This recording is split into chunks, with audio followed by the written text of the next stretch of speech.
In the chilling winter of 2012, a bloodstained suit was discovered in an abandoned farmhouse in rural Pennsylvania. The discovery triggered a series of questions that remain unanswered to this day. The suit belonged to Michael Strother, a 45-year-old corporate lawyer from Philadelphia, known for his punctuality and a meticulous routine. Michael was last seen leaving his office on the evening of December 9th, 2012. He told colleagues he was driving to Pittsburgh for a client meeting, but he never arrived. Investigators were baffled by the initial findings at the farmhouse scene. Michael's suit was not just stained with his blood, it was neatly hung on an old wooden hanger in the dusty attic, miles away from any road.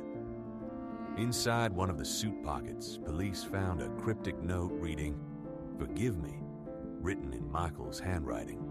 The scene raised far more questions than it answered. His car, cell phone, and any sign of Michael himself were nowhere to be found. The strangeness of the suit's placement and the note indicated a planned and personal message. Surveillance footage from Michael's office building showed he left alone and nothing seemed amiss. Phone records indicated no unusual calls or messages in the days leading up to his disappearance. Financial records showed no signs of embezzlement or blackmail. Yet, the setup suggested someone wanted investigators to find these items. A twist in the investigation came when a retired detective, unrelated to the case, proposed a theory about an unsolved disappearance from the 1980s in the same area. The detective suggested a possible connection between the two cases. Both men had been involved, though indirectly, with the same local business, a timber company looking to expand its operations onto contested land. Despite this angle bringing new leads into the investigation, every path pursued turned cold. The local police faced criticism for their handling of the case, specifically their delay in questioning potential witnesses from the timber company and the surrounding community.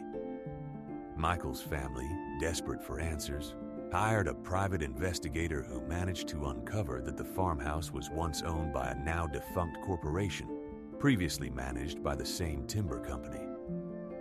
This discovery hinted at a possibly larger and darker story, but with the corporation's records destroyed in a fire years earlier, the trail fizzled out. Here we are, years later, with three pressing questions that haunt anyone who hears this story. Why was Michael's suit placed so deliberately in that farmhouse?